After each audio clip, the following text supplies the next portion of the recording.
Welcome back to Rock, Paper, Scissors. My name is Deborah Green, and I'm going to teach you how to draw a figure.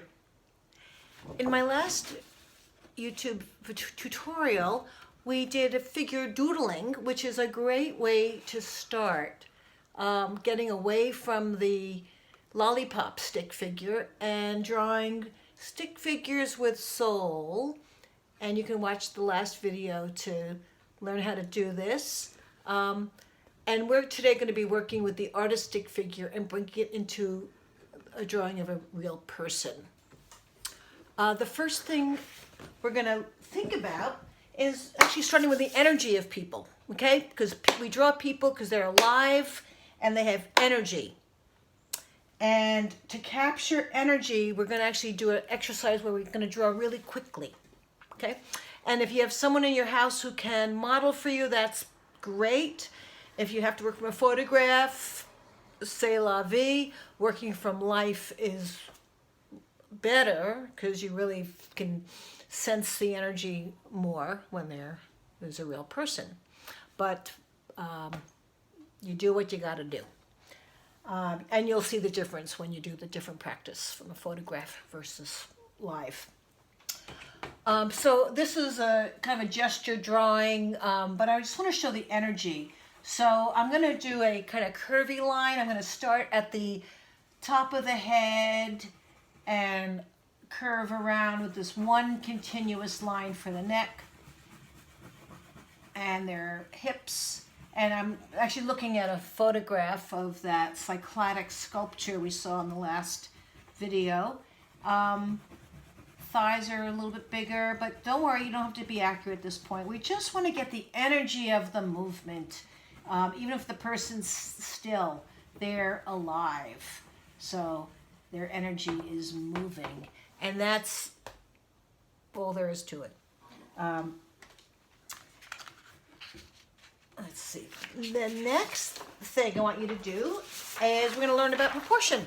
And proportion is the relative size of things in relationship to each other.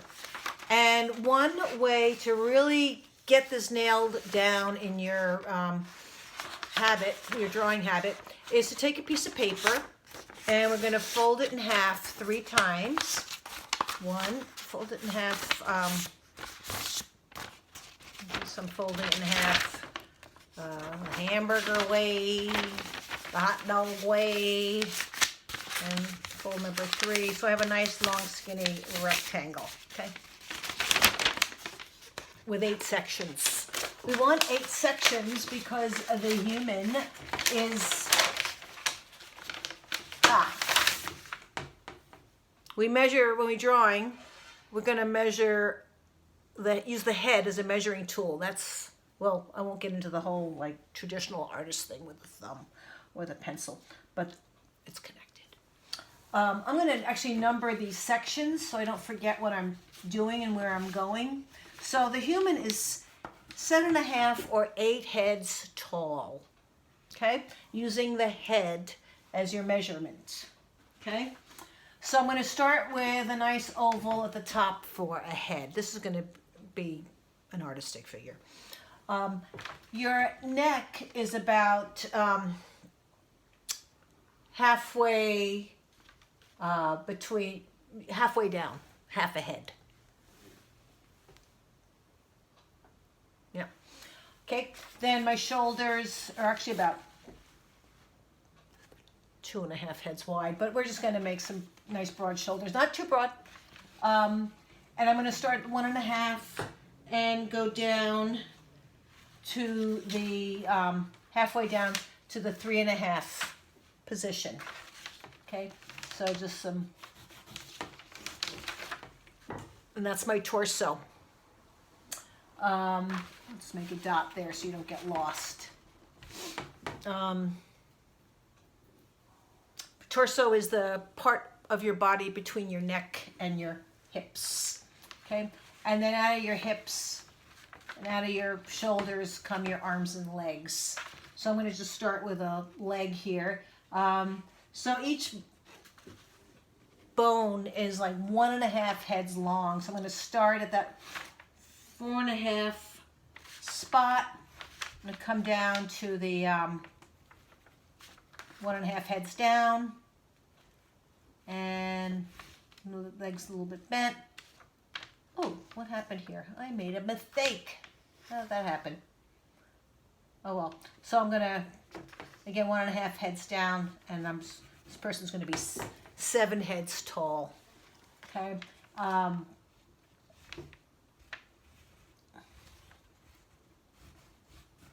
And basically, children and adolescents are more in the 6 to 7 head proportion.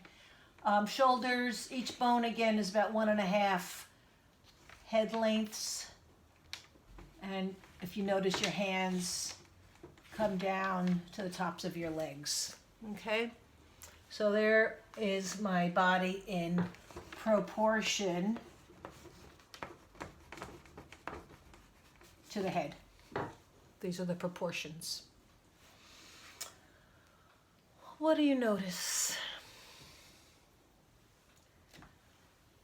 So even though this stick figure is far from finished, you can begin to see the person is in there.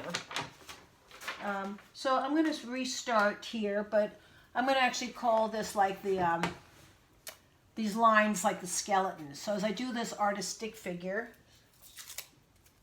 I'm going to work in a light color, and I'm going to remember that the neck is shorter than the head. The torso, which is just made out of a rectangle, is about 2 heads long.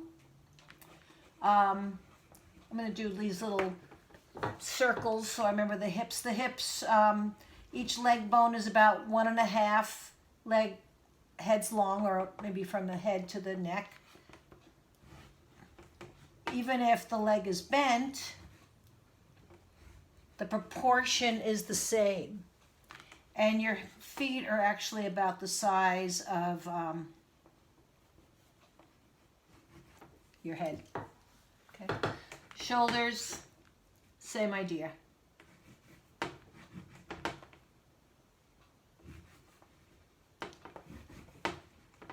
Okay.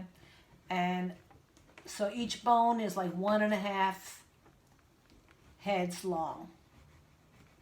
Okay. Next is, on top of the bones, we have the muscles. I'm going to do the muscles here in orange.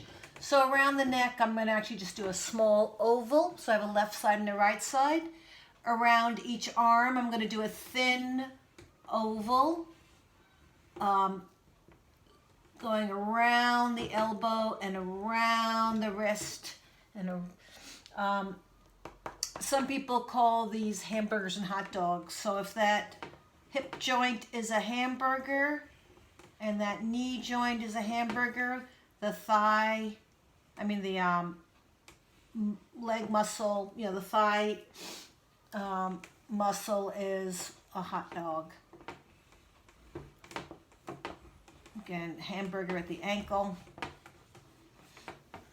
Okay, and there's my muscles. Even each finger is even a hot dog around that hamburger of a palm.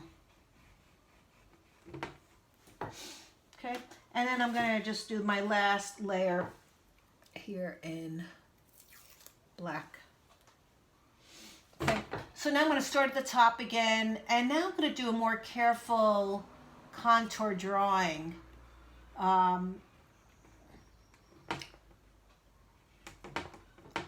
And what I've learned in portraiture, I'll bring into this drawing.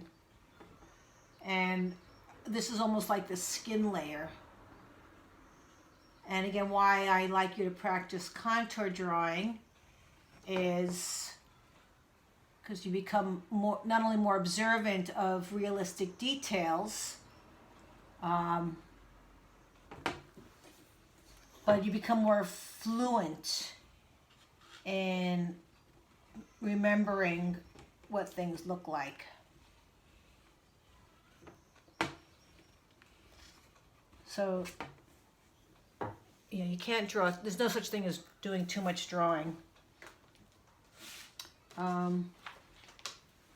so there's my skin layer. And maybe the last thing I'll do is, you know, I'm going to go back in there. Maybe I'll keep staying with black. And I'm going to keep going and add more details. So perhaps this person has a shirt on with a cuff and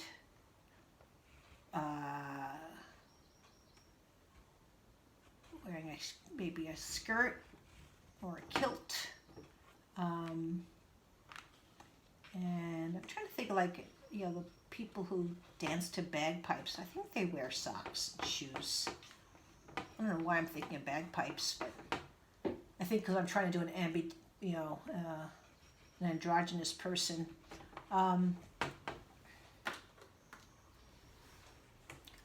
Okay, and then you can erase your guidelines or just start covering them up as you add your color work. I mean, your shading, and you can just keep adding details. I'm working with oil pastels. Let's see. Oh dear.